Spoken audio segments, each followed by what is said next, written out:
His identity was created by circumstances, experiences, and words. And then he went looking in the wrong places to try to affirm, who am I? What's my identity?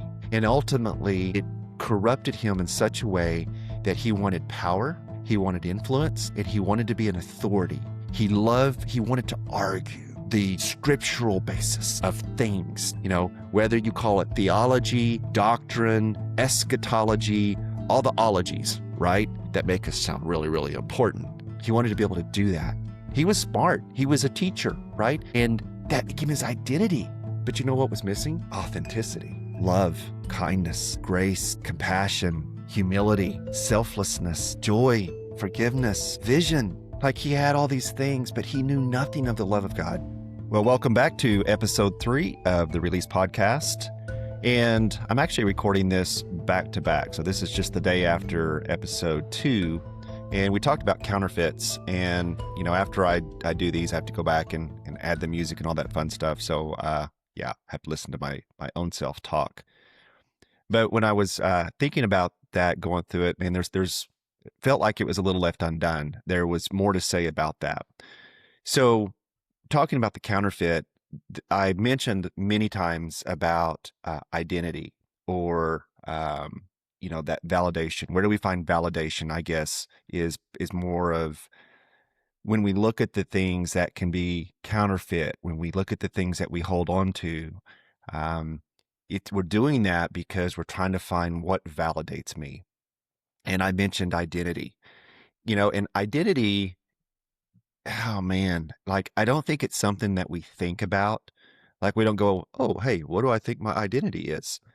I think a lot of times our identity is given to us by other people, our experiences, our failures.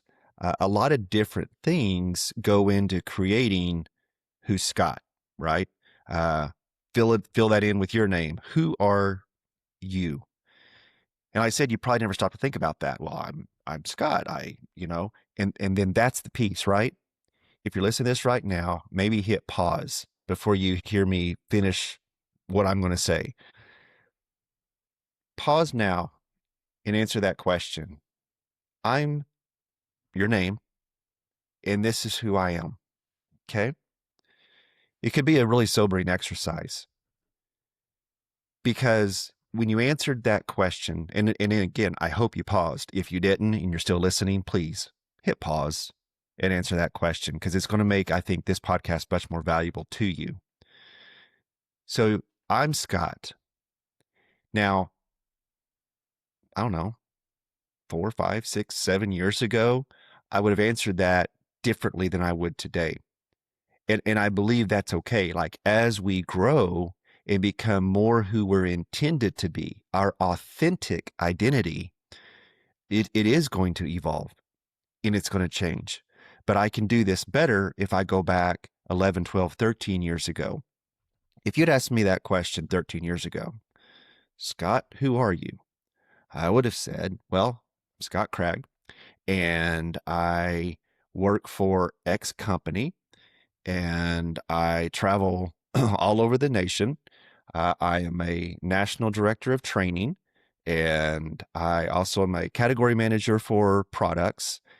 I would have answered that question by first defining myself through my career. And then I would have said, and I've got, 2 sons who I love, and things can get pretty crazy at times. Life's busy. I fly a lot. And I probably would have talked about how busy I am. And then I would have talked about my wife. And 13 years ago, I don't know how that conversation would have looked, right? I am divorced and I am remarried. We'll talk about that another time, okay? But that conversation would have looked different 13 years ago if you'd asked me, Scott, who are you? What's your identity? I would have answered that primarily through the filter of my career and then being a father and then being a husband, which in that moment, 13, 14 years ago, I felt like I was failing at. right? So probably not very hopeful identity, depending on who the listener is. Now, the listener, again, I talked about cultural norms, right? Well, Scott, you got a great job. You at that time you're making six figures, and you got the big house, and you got the nice cars, and you got the RV, and you've got the shop, and you've got the tools, and you guys travel, and I mean, sounds like a great life to me. And from that standpoint, yeah. And let me be clear, there is nothing wrong with having a nice house. There's nothing wrong with having nice cars. There's nothing wrong with having RVs and things that you can enjoy. Those things are not wrong. Okay? I want to be very, very clear on that. But if it's your identity, if you have to have those things because it creates your persona, what you want other people to see, yes, I'm sure you enjoy them, but at what cost, right? Like, how hard do you have to work? What do you have to put up with? Maybe you're in a job that sucks the life out of you because you need the income to support the lifestyle, and the lifestyle is there to try to answer a question or to bring you validation for other people or from other people, to say, thinking back to yesterday, I made it. I'm a success. Look at me. Right? So that's part of this, as we're asking questions about ourselves, to discover where are some things that maybe I'm holding on. Where am I holding on and I'm stuck? But maybe I never realized that I did hold on to something, and maybe I never realized that I am stuck because I've just never asked the question. Right? These things form our identity. Now, ultimately, and here again, I told you guys all along, this is not a religious podcast, but I have to talk about Jesus, because when we're thinking about identity, when you think about, I mentioned it yesterday, the poser from John Eldridge's book, what's that? What are we presenting that we want others to see in us? What's the real you? Who are you really? Because here's the thing, from where I sit, I believe wholeheartedly in Jesus Christ. I believe in the Trinity, Father, Son, Holy Spirit. Okay. I believe because, not that I was told that, I believe because in the past 11 years, I've experienced that. Okay. I would say, raised in church, the four walls, because the four walls that I was raised in, man, what I'm going to do is think about skipping a rock across the water. I'm just going to skip across the surface. I'm sure there'll be other times when we can go a little bit deeper. But my dad, I'd mentioned that my dad, he was a good man deep down, but there were things that were done to him, said to him, that identified him. And so out of that, I believe he felt powerless and he wanted to feel powerful. He had a master's in education. He had served in the Army Reserves.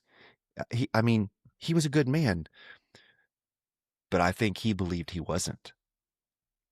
I think words of death were spoken over him, and there were experiences that caused him to question that, just like in my own story. History repeats itself, right? And Dad met some people through a four walls church. And the reason why I'm doing this, my air quotes, church, there are two churches. There is the church that Jesus refers to, his bride, okay? It is the people that love him. It is when people come together, and I'll flash the verse, because where two or more are gathered in his name, he's there, okay? Church, by Jesus' definition, is two or more believers coming together that love him and that love each other, to encourage each other. Like, it truly is that simple. We've got this amalgamation that has happened where the idea, if you say to anyone, churched or unchurched, what's church? They're going to tell you about the building. They're going to tell you about the programs. They're going to tell you about the preacher. They're going to tell you what they do.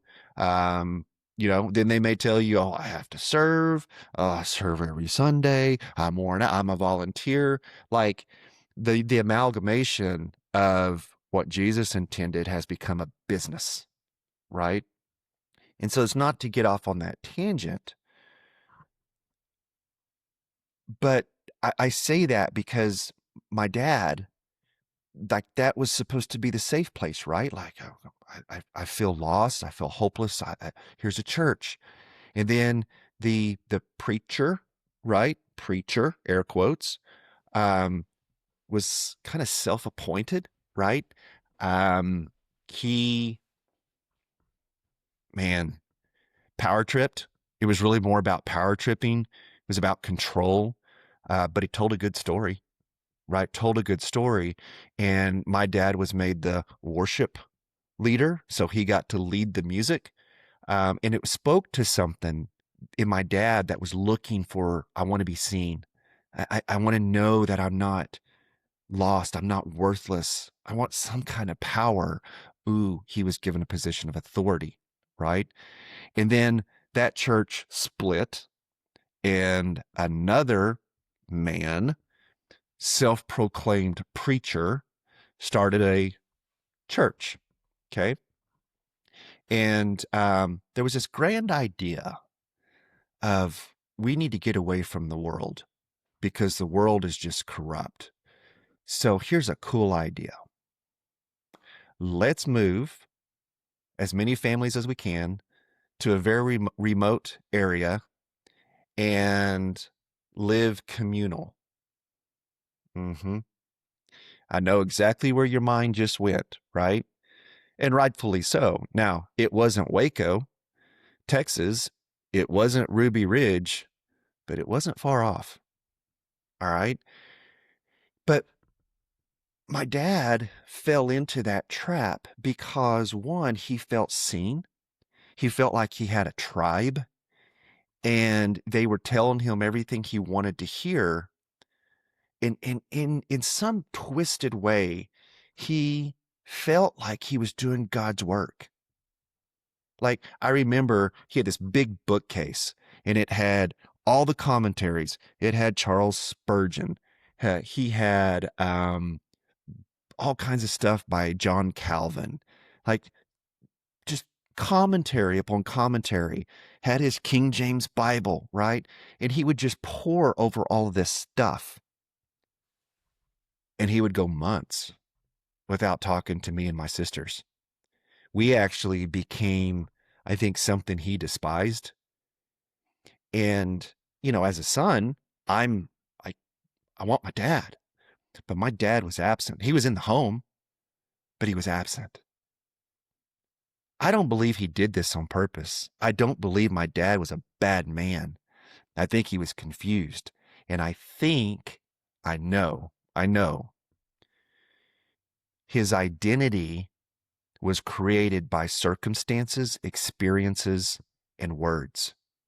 And then he went looking in the wrong places to try to affirm, who am I? What's my identity? And ultimately, it corrupted him in such a way that he wanted power, he wanted influence, and he wanted to be an authority. He wanted to argue the scriptural basis of things, whether you call it theology, doctrine, eschatology, all the ologies, right? That make us sound really, really important. He wanted to be able to do that. He was smart. He was a teacher, right? And that became his identity. But you know what was missing? Authenticity, love, kindness, grace, compassion, humility, selflessness, joy, forgiveness, vision. Like he had all these things, but he knew nothing of the love of God. And his identity Yeah, and all these things, they were counterfeits. He thought that they were affirming him. They were destroying him. It was a counterfeit answer to his question, right?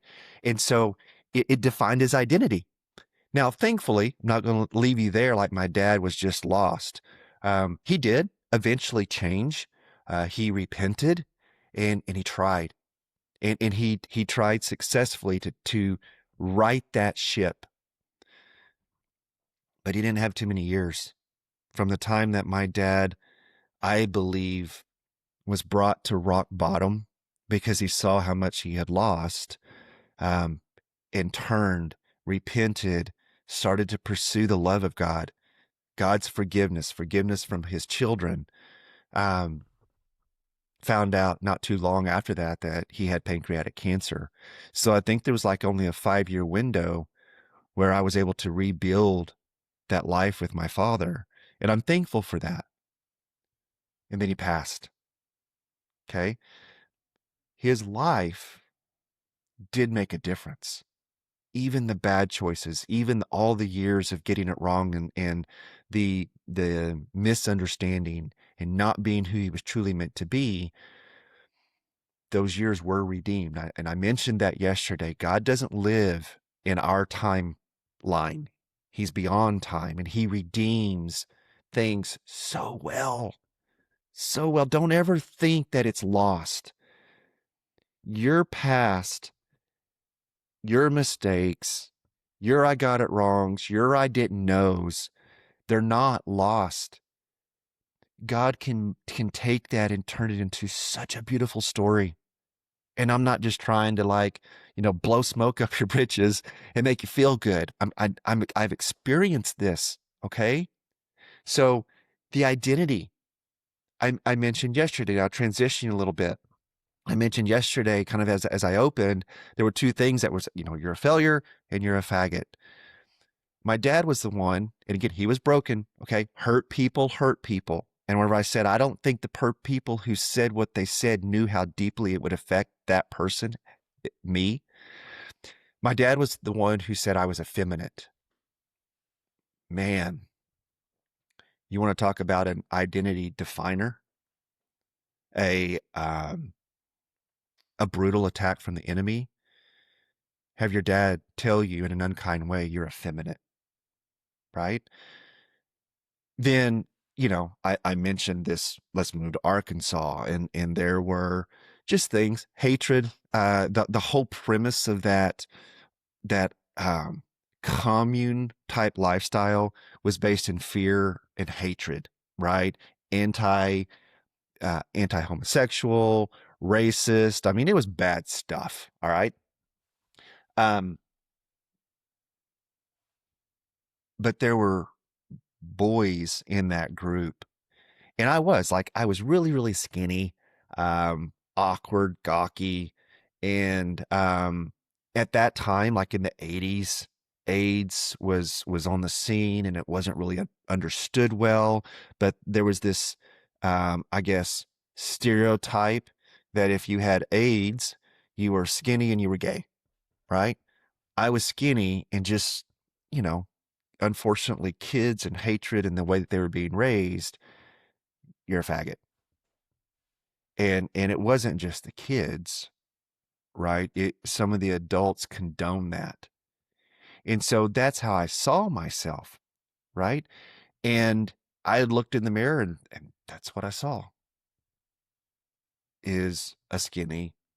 I don't like saying the word. I've said it enough now, so I'm going to say a skinny, and then I'm going to pause, fill in the blank. But that's what I saw. And that defined so much of my teen years and even into adulthood, right? And so my identity was you're a failure and right?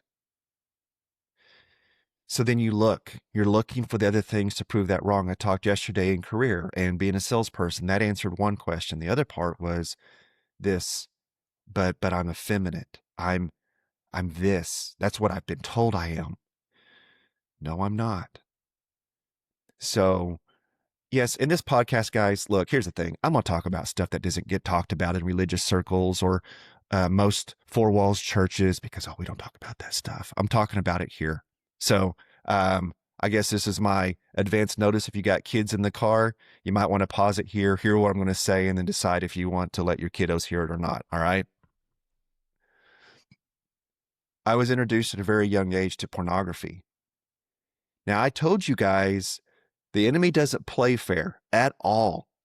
Okay, so you've got this boy who is broken, who was told you're feminine and you're gay. Let's just say that. You're feminine and you're gay. No, I'm not. And I was terrified of that label. Well, then at a very early age, 9 years old, I was introduced to pornography. The one who introduced me to that, well, that's just what you do. That's part of becoming a boy. And your dad's not here, so I'm going to step into that dad role. And here's what a man does, right? Here you go, boy. Wow. You want to talk about gasoline? Well, if I enjoy looking at women, then I can't be what I've been told I am. And so that became a counterfeit validation that I wasn't who I was told I was because I enjoy looking at women.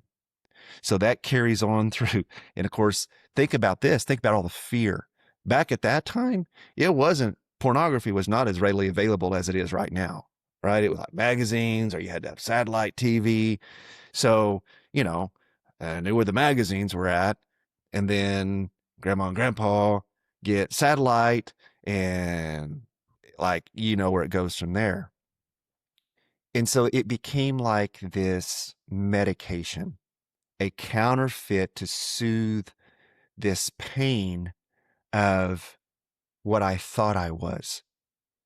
And then it goes into the teens and then it goes into the adults. And then I think, well, when I get married, then I don't need this anymore because I'll be married, right? Well, that's the lie. Because I got married. But it wasn't what I thought it was. Now, I'm going to be very, very clear here. All right. I feel like I owe it to our female listeners. There's two sides to this, and you may go, oh my gosh, it's so filthy. Pornography is bad. Not even going to say it's not. What's the women in that industry that do that? It's terrible. It's horrible. Okay. I want to say this. This is not an excuse. Most men that get exposed to pornography, that they are not wanting that woman. All right. As a married man, I wasn't wanting that woman. I wanted my wife. I wanted my wife. I'm not saying, well, she didn't do her job as a woman in the bedroom, so that's not what I'm saying, okay? Do not misunderstand this at all. The pornography to most men, it's like a medication, right? So for boys, they want to hear their father say two things. I love you, son, and you got what it takes. You're a good man. When they don't get to hear that, they want to find that answer and they look. And there's generally 5 places that a guy goes to try to answer the question, am I good enough? This is again from John Eldridge's book, Wild at Heart. You go to the job, you go to drugs, you go to alcohol, you go to women. And I believe the 5th one was like sports or activities, something to pour yourself into, something to try to numb the pain, to answer the question, right? So as it relates specifically to this discussion of pornography, it's soothing, right? Now, yes, it can go to the other one that you get into all the, ugh, we're not even going to talk about that. But for the most part, the man is not wanting his wife. He's not wanting to throw away all of that. It is a counterfeit. It is not an excuse, okay? If you're a woman, you're listening to this, so it's good, you're just making. No, I'm not making excuses. It's wrong, okay? It's wrong. It's hurtful. It's painful. A lot of times it's hidden. So dishonesty, it's like this. It comes in, and think about it. You have an enemy. He hates you. He hates marriage. He hates your kids.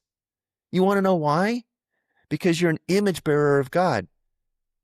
You go into Genesis. You were made in the image of God. Satan was thrown out of heaven because of rebellion. He'll never go back. You are God's image bearer. He hates God. He hates you. He hates your marriage. He hates your identity. He hates that you're loved. He hates that you get a choice. He hates that a way was made for you to enter heaven, and he doesn't get to go back. We'll talk about heaven later. I'm excited to talk to you about that, right? But he hates you. And so he throws these bombs in there. Well, my husband looked at pornography. He must not love me. He hates me. I'm going to divorce him. No. Husbands, if you're in this stuff, stop. And here's the thing. The message is, well, you're just dirty. You're just a dirty pervert. And if anyone ever found out, you'll lose everything. That was me. If anyone ever found out, I'm going to lose my family. I'm going to lose my kids. I'm going to lose my job. I'm going to lose everything. That's the lie. He wants you to stay isolated. As soon as I confessed it, the freedom was gone. No, that's wrong. I said that wrong. The guilt was gone. The freedom came. Okay. Now I'm not telling you, hold on, I'm 26 minutes. Gosh. I'm not telling you guys, if you're listening to this right now, or girls, like, you'd be surprised how much pornography is now in women are addicted to pornography. Okay. I'm going to run out of time. Don't listen to this and run home and then just tell your wife. Okay. I'm not saying keep it from her. Don't show up and throw up. You're going to need to work through this. You are going to need help. I would suggest, male or female, get some counseling, right? Get some counseling and come to a place where you're in a healthy place, a place where you're willing to take responsibility to share this with your spouse. I'm not condoning hiding anything from your spouse, but don't go and throw this on them just because you want to feel better. Okay. There's kindness here. There's love. This is a long road. It is a long road. You're going to have to get things in place. There's a program called Covenant Eyes. I used it. It's what helped me break free from pornography. Covenant Eyes. Look it up if you need it. Okay. But the counterfeit. So I got to wrap this up. We'll probably end up having a part 2 here. But the counterfeits come in and they try to, oh, this is good. Oh, that's you over here. They're distractions to take you away from your authentic self. Who are you? So when we started, I asked that question, who are you? So as you've listened to this at this point, you may be going, oh my gosh, Scott, you've talked about so much. I want to crawl under a rock and hide. Don't do that. Don't do it. Guys, this is freedom. This is releasing so that we can have the freedom to rise above the junk, the stuff that holds us back, the false identities, the counterfeits. Because here's the thing, and I'm going to close with this, and probably, episode 4, we're going to touch on this a little bit more. God made you, whether you believe that or not. God knew you, and he created you for such a time of this. There's this entire timeline when you could have been born. You were born when you were born because there's a purpose. You have an identity. He put something in your heart that makes you come alive. You have a purpose. You are valued. You mean more to this world than you know. Your life is a stone in water. It ripples out. Your enemy knows that. Your identity in the hands of God, not religion, God. Your life in his hands is so powerful. That's why your enemy is afraid of you. That's why the assaults have been so harsh. That's why nothing is off limits. Your sexuality, your mental health, your heart, your physical body. He's coming at you where you are most vulnerable, because he's afraid of you, because your life in the hand of God, free from the junk that keeps you from who you were meant to be, can take him out. Knows that. So I got to end there. We'll have part 2.